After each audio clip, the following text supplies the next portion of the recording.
Hari ini, mari kita meluangkan waktu untuk menyelidiki firman Tuhan. Judul khotbah hari ini adalah, Mari kita pergi ke kerajaan Tuhan yang mulia. Sekarang, sebanyak 7,7 miliar orang tinggal di atas bumi ini. Di antara mereka yang hidup sehari-hari, ada orang yang menghabiskan waktu untuk melakukan hal yang berarti, dan ada orang yang membuangnya dengan sia-sia. Sekarang kita hidup di bumi ini. Apakah pikiran Tuhan tentang kehidupan kita itu? Bukan hanya Tuhan, tetapi juga makhluk-makhluk surgawi dan malaikat-malaikat. Bagaimanakah pikiran mereka? Sedih melihat kita, bukan?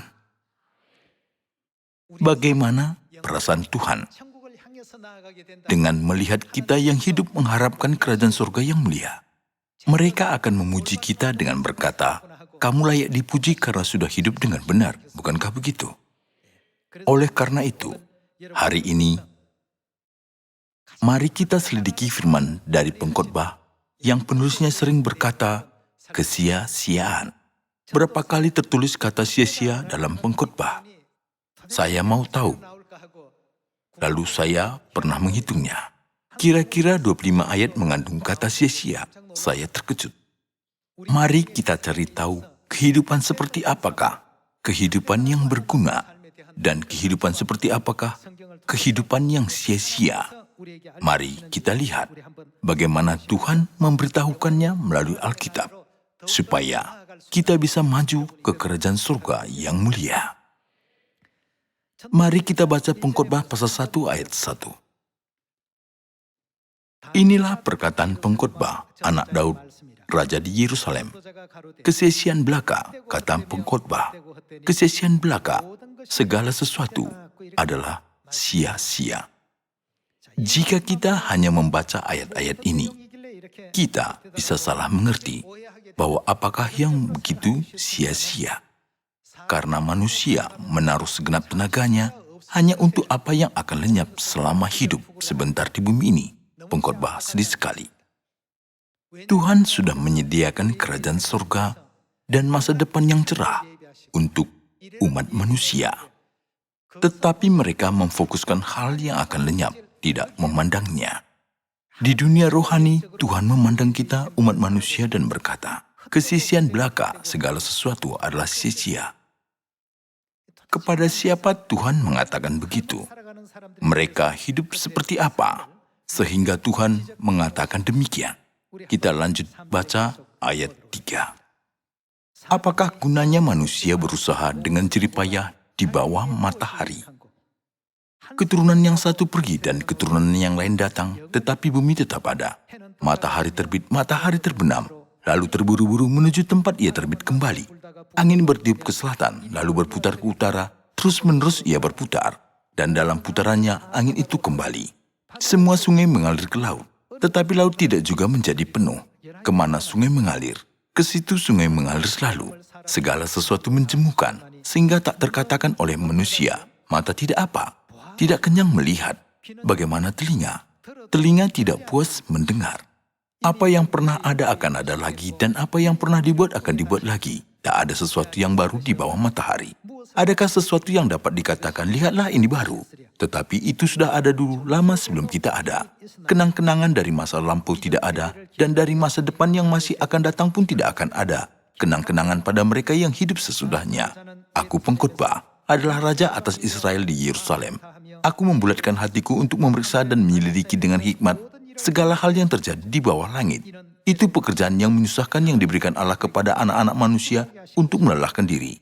Aku telah melihat segala perbuatan yang dilakukan orang di bawah matahari. Tetapi lihatlah, segala sesuatu adalah apa? Adalah kesia-siaan dan usaha menjaring angin. Walaupun kita sangat berusaha dalam waktu panjang, kita tidak bisa menjaring angin dengan tangan kita. Sama seperti itu, segala maksud dan tujuan hidup manusia yang ada di bawah matahari, yang bukan pergi untuk ke kerajaan surga. Jika mengetahuinya, kehidupan mereka berada di dalam kesia-siaan. Saya tidak menghendaki kita membaca seluruh kitab pengkhotbah sekarang, tetapi saya mau menunjukkan kepada Anda semua betapa banyak tertulis di dalam pengkhotbah kesia-siaan. Jika usaha manusia di bawah matahari untuk hal-hal yang kekal, usaha mereka sama sekali tidak sia-sia. Tetapi karena usaha mereka untuk hal-hal yang sementara, sebanyak 25 kali tertulis kata kesia-siaan di dalam kitab Perjanjian Lama.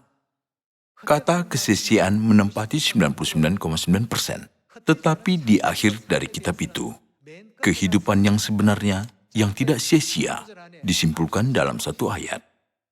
Kesimpulannya judul khotbah hari ini. Sudah dikatakan kepada kita bahwa hanya satu inilah hidup yang berarti yang tidak sia-sia. Ayat 14 kita baca, "Aku telah melihat segala perbuatan yang dilakukan orang di bawah matahari, tetapi lihatlah, segala sesuatu adalah kesia-siaan dan usaha menjaring angin. Yang bongkok tak dapat diluruskan dan yang tidak ada tak dapat dihitung. Aku berkata dalam hati, lihatlah, aku telah memperbesar dan menambah hikmat lebih daripada semua orang yang memerintah atas Yerusalem sebelum aku. Dan hatiku telah memperoleh banyak hikmat dan pengetahuan. Aku telah membulatkan hatiku untuk memahami hikmat dan pengetahuan, kebodohan dan kebebalan. Tetapi aku menyadari apa? Bahwa hal ini pun adalah usaha menjaring angin. Itu pun hanyalah kesia-siaan. Yang berpengetahuan dan yang tidak berpengetahuan, ada perbedaan di hidupnya. Bukankah begitu?" Ayat 18. "Karena di dalam banyak hikmat ada banyak susah hati, dan siapa memperbanyak pengetahuan, memperbanyak kesedihan. Tidak ada masalah untuk makan dan hidup tanpa memahaminya. Tidak usah memuji diri karena mengetahui lebih banyak hal. Walaupun mempunyai banyak harta, tidak makan 10 kali atau 20 kali sehari. Sesudah aku memahami dasar dari semua hal dalam hidup, aku sadar setiap usaha itu adalah sia-sia seperti berusaha menjaring angin. Jadi berusahalah untuk apa yang benar." Inilah inti dari kitab pengkhotbah. Mari kita baca pasal 2 ayat 1. "Aku berkata dalam hati, mari aku hendak menguji kegirangan. Nikmatilah kesenangan, tetapi lihat, juga itu pun sia-sia." Mari kita baca pasal 2 ayat 11. "Ketika aku meneliti segala pekerjaan yang telah dilakukan tanganku dan segala usaha yang telah kulakukan untuk itu dengan jerih payah, lihatlah, segala sesuatu adalah kesia-siaan dan usaha menjaring angin. Memang tak ada keuntungan di bawah matahari." Ayat 15. "Maka aku berkata dalam hati, nasib yang menimpa orang bodoh juga akan menimpa aku. Untuk apa aku ini dulu begitu berhikmat? Lalu aku berkata dalam hati bahwa ini pun sia-sia." Ayat 17. "Oleh sebab itu aku membenci hidup karena aku menganggap menyusahkan apa yang dilakukan di bawah matahari, sebab segala sesuatu adalah kesia-siaan dan usaha menjaring angin." Ayat 19. "Dan siapakah yang mengetahui apakah orang itu berhikmat atau bodoh? Meskipun demikian, ia akan berkuasa atas segala usaha yang kulakukan di bawah matahari dengan jerih payah, dan dengan mempergunakan hikmat, ini pun sia-sia." Ayat 21. "Sebab kalau ada orang berlelah-lelah dengan hikmat, pengetahuan dan kecakapan, maka ia harus meninggalkan bahagianya kepada orang yang tidak berlelah-lelah untuk itu. Ini pun kesia-siaan dan kemalangan yang besar." Ayat 23. "Seluruh hidupnya penuh kesedihan dan pekerjaannya penuh kesusahan hati. Bahkan pada malam hari hatinya tidak tenteram. Ini pun sia-sia." Dan kita baca ayat 26. "Karena kepada orang yang dikenannya ia mengaruniakan hikmat, pengetahuan dan kesukaan, tetapi orang berdosa ditugaskannya untuk menghimpun dan menimbun sesuatu yang kemudian harus diberikannya kepada orang yang dikenan Allah. Ini pun kesia-siaan dan usaha menjaring angin." Tertulis bahwa segala usaha manusia seperti berusaha menjaring angin. Pasal 4 ayat 4. "Dan aku melihat bahwa segala jerih payah dan segala kecakapan dalam pekerjaan adalah iri hati seseorang terhadap yang lain. Ini pun kesia-siaan dan usaha menjaring angin." Ayat 7. "Aku melihat lagi kesia-siaan di bawah matahari. Ada seorang sendirian. Ia tidak mempunyai anak laki-laki atau saudara laki-laki. Dan tidak henti-hentinya. Ia berlelah-lelah. Matanya pun tidak puas dengan kekayaan. Untuk siapa aku berlelah-lelah dan menolak kesenangan? Ini pun kesia-siaan dan hal yang menyusahkan." Kitab Pengkhotbah mencatat tentang jalan kehidupan dari umat manusia. Pasal 5 ayat 9 kita baca, "Siapa mencintai uang tidak akan puas dengan uang, Dan siapa yang mencintai kekayaan tidak akan puas dengan penghasilannya. Ini pun sia-sia. Orang yang banyak harta ingin memiliki lebih banyak. Orang yang memiliki 99 karung beras berusaha untuk mengambil karung beras dari orang yang memiliki satu. Alkitab sedang mengatakan bahwa semua usaha itu adalah sia-sia. Ayat 14. Sebagaimana ia keluar dari kandungan ibunya, demikian juga ia akan pergi. Telanjang seperti ketika ia datang dan tak diperolehnya dari jerih payahnya, suatu pun yang dapat dibawa dalam tangannya. Maksudnya datang ke bumi tangan kosong, pergi tangan kosong juga bukan? Ayat 15. Ini pun kemalangan yang menyedihkan. Sebagaimana ia datang, demikian pun ia akan pergi. Dan apakah keuntungan orang tadi yang telah berlelah-lelah menjaring angin?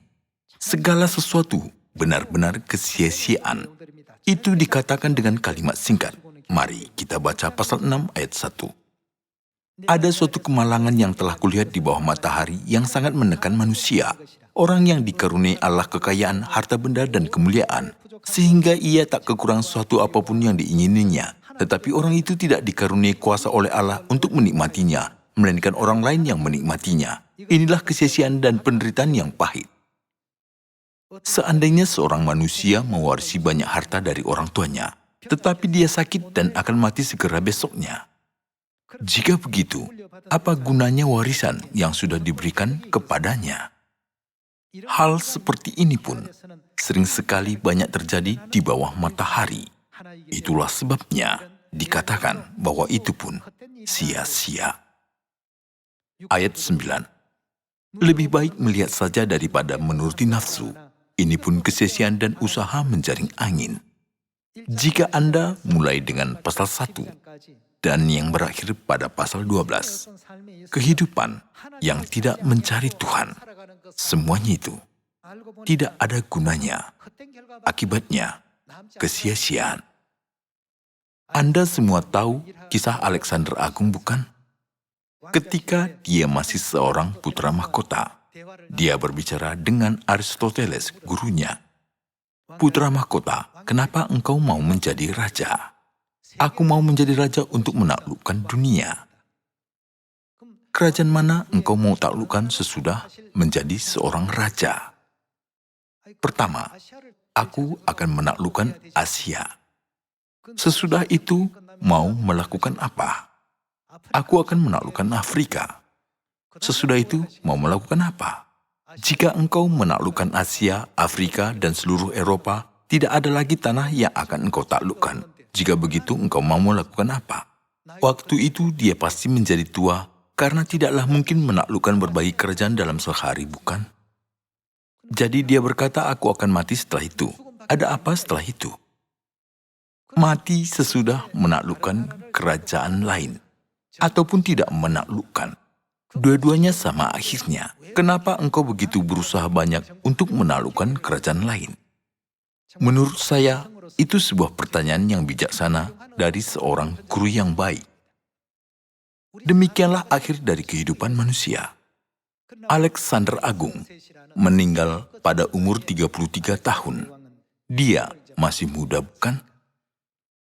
Di dalam sejarah diceritakan, saat dia berusaha menaklukkan kerajaan-kerajaan lain, dia mengalami demam yang menyebabkan kematiannya.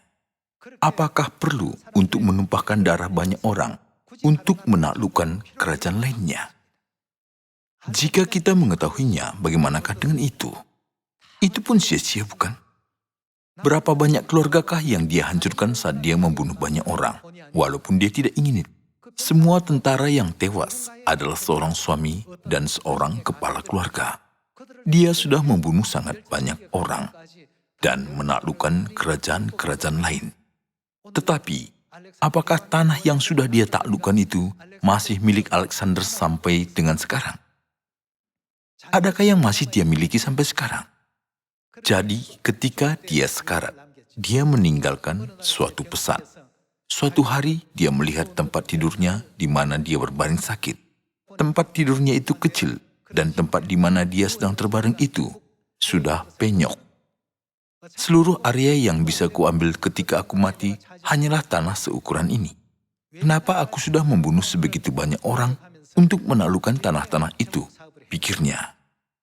Ketika dia sekarat, dia berkata, "Keluarkanlah tanganku dari peti matiku." Para sejarawan berkata bahwa dia mau meninggalkan sebuah pelajaran.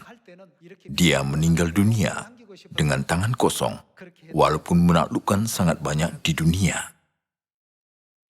Saudara-saudari, alangkah sia-sianya dan tidak bergunanya, bukan?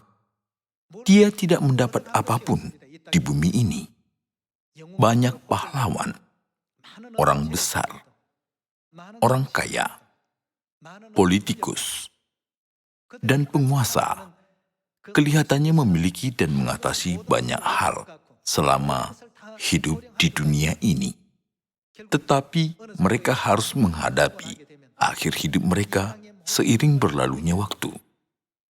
Salomo adalah seorang raja yang pernah menikmati segalanya di bumi ini, bukan? Dia tidak merintangi matanya dari apapun yang dikehendakinya. Dia tidak pernah menghentikan apa yang dia inginkan. Tetapi dia berkata bahwa semua itu sia-sia. Dia sudah menuliskan catatan-catatan ini di dalam kitab Pengkhotbah karena dia sangat sedih melihat orang-orang berusaha untuk hal yang sia-sia. Mari kita baca pasal 7 ayat 5. Mendengar hardikan orang berhikmat lebih baik daripada mendengar nyanyian orang bodoh. Karena seperti bunyi duri terbakar di bawah kuali, demikian tertawa orang bodoh. Ini pun sia-sia. Dia menjelaskan tentang kehidupan manusia dan berulang kali berkata bahwa hal-hal itu adalah kesia-siaan. Kita baca pasal 8 ayat 10. Aku melihat juga orang-orang fasik yang akan dikuburkan boleh masuk, sedangkan orang yang berlaku benar harus pergi dari tempat yang kudus dan dilupakan dalam kota. Ini pun sia-sia. Nama orang yang berbuat kebaikan dan nama orang yang berbuat kejahatan, dua-duanya dilupakan di antara manusia. Ternyata itu pun hanyalah kesia-siaan. Pasal 8 ayat 14. Ada suatu kesia-siaan yang terjadi di atas bumi. Ada orang-orang benar yang menerima ganjaran yang layak untuk perbuatan orang fasik, dan ada orang-orang fasik yang menerima pahala yang layak untuk perbuatan orang benar. Aku berkata ini pun sia-sia. Berbagai situasi dan keadaan terjadi di dalam hidup manusia. Pasal 11 ayat 8 kita baca. Oleh sebab itu, jikalau orang panjang umurnya, biarlah ia bersuka cita di dalamnya. Tetapi hendaklah ia ingat akan hari-hari yang gelap karena banyak jumlahnya. Segala sesuatu yang datang adalah kesia-siaan. Kita baca ayat 10. Buanglah kesedihan dari hatimu dan jauhkanlah penderitaan dari tubuhmu. Karena kemudahan dan fajar hidup adalah kesia-siaan. Kita baca pasal 12 ayat 8. Kesia-siaan atas kesia-siaan, kata pengkhotbah, segala sesuatu adalah sia-sia. Sekarang saya hanya membaca sebagian dari kitab ini. Tetapi jika Anda membacanya dari pasal 1 sampai pasal terakhir, Anda bisa menemukan bagaimana kehidupan manusia itu. Apa artinya kehidupan Alexander Agung yang hanya mati sesudah bekerja? Apa artinya kehidupan Genghis Khan? Walaupun dia sudah mengalahkan banyak musuhnya dan berusaha banyak untuk menaklukkan negara-negara lain di dalam seumur hidupnya, itu pun sia-sia. Sekarang orang-orang menginvestasikan waktu mereka dalam hal yang sia-sia. Ketika pada saat ini Tuhan melihat kehidupan kita di atas bumi ini, akankah Dia berkata bahwa kehidupan kita itu benar? Salomo sudah berkata tentang hal ini di dalam Pengkhotbah pasal 12 ayat 8. Kesia-siaan atas kesia-siaan, segala sesuatu adalah sia-sia. Selama mengerjakan penaklukan, dia tidak bisa menjaga keluarganya, tetapi selalu berada di medan perang bersama dengan tentaranya. Lalu apakah dia membawa sesuatu ketika dia meninggal? Apakah Genghis Khan membawa sesuatu ketika dia meninggal? Dia tidak membawa apapun. Alexander Agung juga meninggal dunia tanpa membawa apapun. Sama seperti ini, semuanya sia-sia. Tetapi kitab Pengkhotbah memberitahukan kepada kita satu hal yang tidak sia-sia. Pasal 12 ayat 11. Kata-kata orang berhikmat seperti kusa dan kumpulan-kumpulannya seperti paku-paku yang tertancap diberikan oleh satu gembala. Lagi pula anakku, waspadalah. Membuat banyak buku tak akan ada akhirnya. Dan banyak belajar melelahkan badan. Siswa-siswi kita mungkin suka ayat ini. Tetapi siswa-siswi harus belajar dengan rajin di masa siswa. Itulah kewajiban siswa, bukan? Ayat 13 kita baca. Akhir kata dari segala yang didengar ialah takut akan Allah dan berpeganglah pada perintah-perintahnya, karena ini adalah kewajiban setiap orang.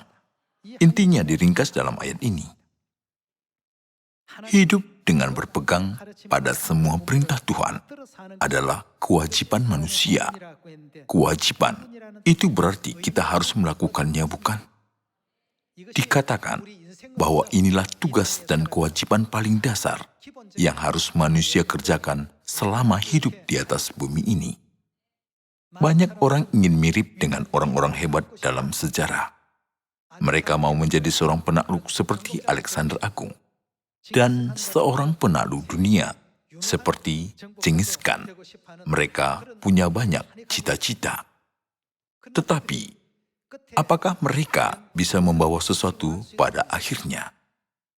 Tak seorang pun dari mereka bisa membawa sesuatu. Tetapi, orang-orang yang takut akan Tuhan dan berpegang pada perintah-perintahnya, seperti yang tertulis di dalam Pengkhotbah pasal 12 ayat 13, pasti akan membawa sesuatu. Ada suatu tempat di mana mereka akan pergi, bukan? Kerajaan surga yang abadi sedang menunggu mereka sekarang. Alkitab tidak pernah mengajarkan kita untuk melihat segala sesuatu dari kebiasaan negatif ataupun dari sisi yang negatif. Apakah hal yang paling berharga di atas bumi ini? Bukankah firman-firman yang diberikan di dalam kitab Pengkhotbah yang harus kita pikirkan? Tuhan meninggalkan firman-firman Alkitab ini melalui Salomo, Raja Hikmat, yang sudah menikmati segala kekayaan dan kemuliaan dalam sejarah. Kemanakah orang-orang yang takut akan Tuhan dan berpegang pada perintah-perintahnya akan pergi? Ke kerajaan surga yang abadi, bukan? Mari kita tetap pegang kerajaan surga yang mulia itu. Walaupun Yesus dianiaya oleh orang Yahudi dan menderita banyak kesulitan 2000 tahun yang lalu, dia selalu mendorong murid-muridnya memiliki harapan akan kerajaan surga.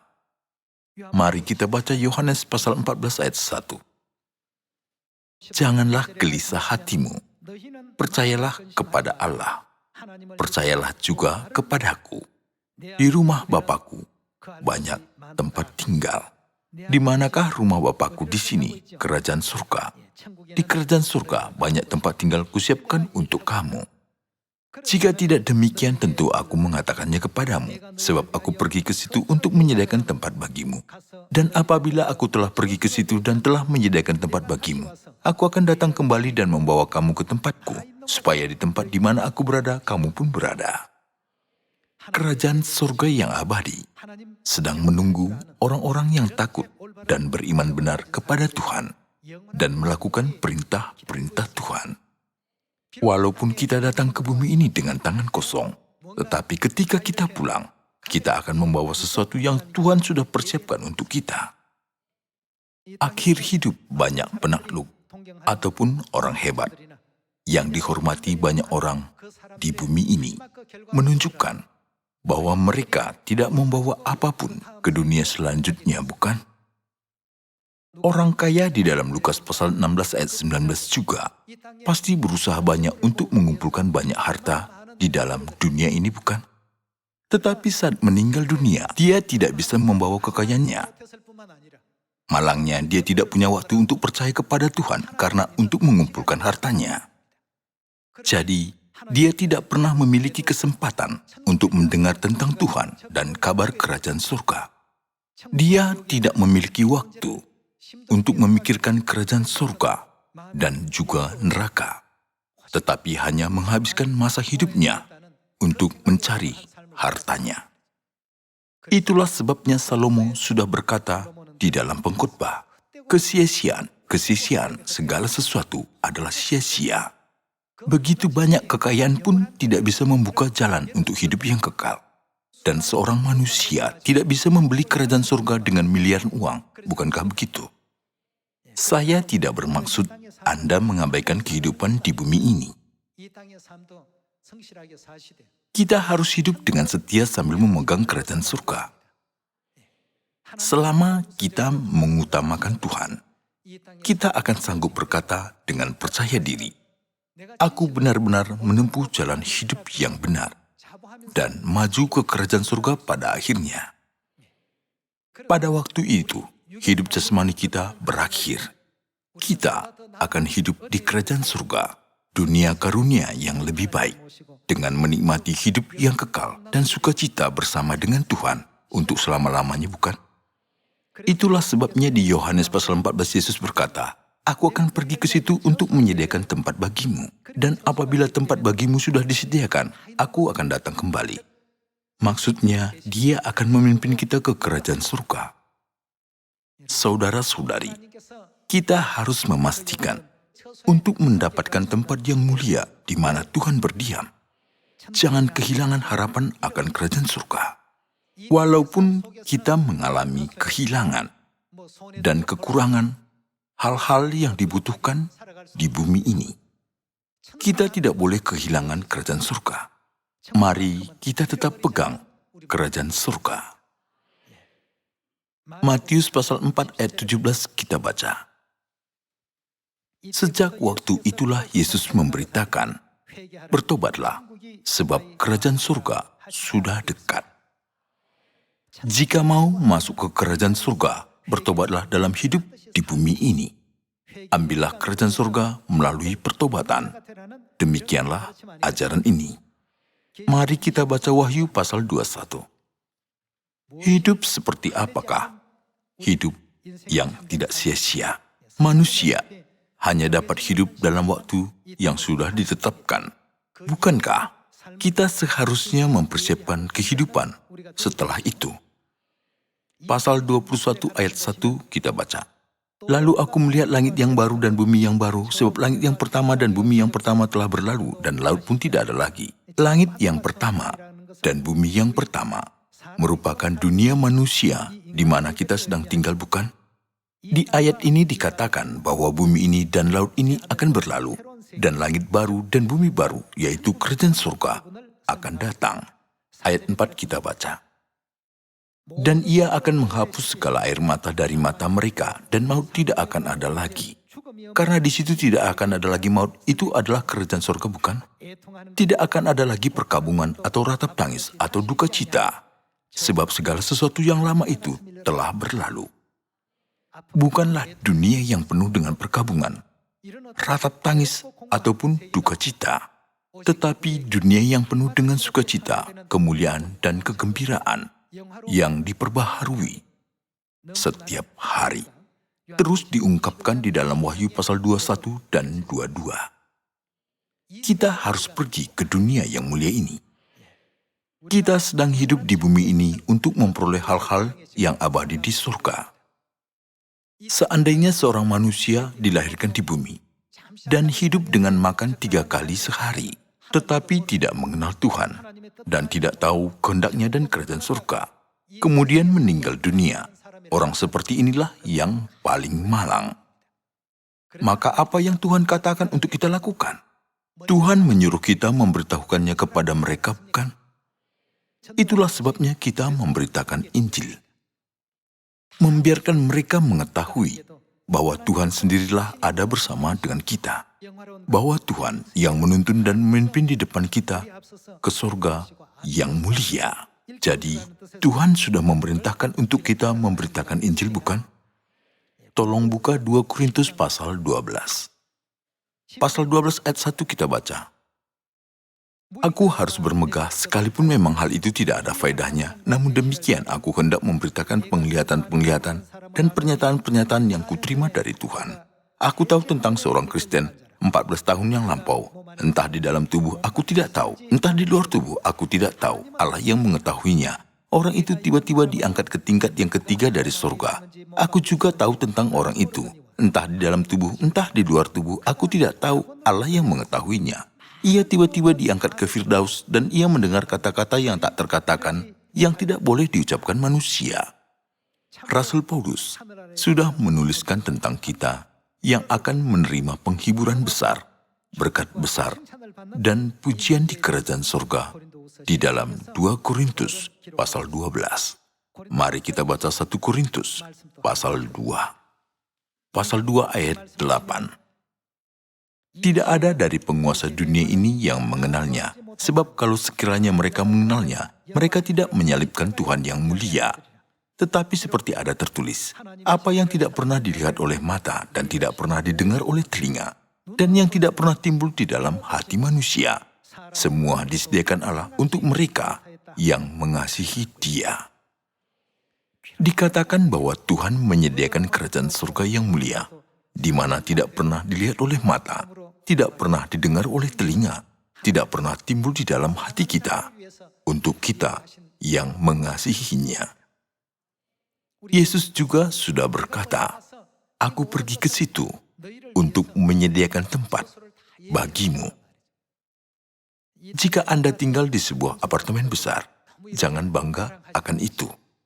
Dan jangan mengirikannya juga. Kita bertemu dengan Tuhan di bumi ini. Kita menerima Injil ini. Adakah sukacita lebih besar daripada ini? Alexander Agung telah tinggal di istana besar. Genghis Khan telah menaklukkan Asia. Apakah mereka puas akan semua hal itu? Bagaimana mata yang melihat? Mata tidak kenyang melihat, telinga tidak puas mendengar. Walaupun mereka memiliki semuanya, walaupun memiliki Asia, Afrika, Eropa, dan juga seluruh dunia, mereka pasti ingin memiliki lagi. Saudara-saudari, dari kerajaan surga, bumi ini kelihatannya hanya sebutir pasir di dalam alam semesta. Kita tidak boleh menghabiskan hidup kita hanya untuk itu, tetapi menaruh segenap batin kita dan upaya kita dalam memberitakan kerajaan Tuhan kepada orang yang belum mengenal Dia, supaya mereka semua bisa bertobat dan kembali kepada Tuhan. Mari kita baca satu firman lagi, Wahyu pasal 22, ayat 1, kita baca. Lalu ia menunjukkan kepadaku sungai air kehidupan yang jernih bagaikan kristal dan mengalir keluar dari tahta Allah dan tahta anak domba itu. Di tengah-tengah jalan kota itu, yaitu di seberang menyeberang sungai itu, ada pohon-pohon kehidupan yang berbuah 12 kali tiap-tiap bulan sekali, dan daun pohon-pohon itu dipakai untuk menyembuhkan bangsa-bangsa. Maka tidak akan ada lagi laknat. Tahta Allah dan tahta anak domba akan ada di dalamnya dan hamba-hambanya akan beribadah kepadanya. Dan mereka akan melihat wajahnya dan namanya akan tertulis di dahi mereka. Dan malam tidak akan ada lagi di sana. Dan mereka tidak memerlukan cahaya lampu dan cahaya matahari. Sebab Tuhan Allah akan menerangi mereka. Dan mereka akan memerintah sebagai raja sampai selama-lamanya. Tuhan sedang menunggu kita sampai kita masuk ke dunia yang amat mulia. Dan menyediakan untuk kita menjadi imamat yang rajani untuk selama-lamanya. Semua orang dilahirkan dengan tangan kosong dan meninggal dengan tangan kosong. Tetapi kita tidak akan pergi dengan tangan kosong. Memang kita juga datang ke sini dengan tangan kosong, tetapi kita akan pulang membawa berkat, kasih, dan janji Tuhan ke kerajaan surga. Semua saudara-saudari di Sion, jangan pernah kehilangan akan kerajaan surga. Atasi semua kesulitan dengan mengingat kerajaan surga adalah milik kita. Bukankah kita harus hidup di dunia itu? Saya memanjatkan ucapan syukur dan kemuliaan kepada Tuhan Bapa dan Tuhan Ibu karena memberikan harapan yang begitu indah kepada kita. Saya menutup khotbah, terima kasih.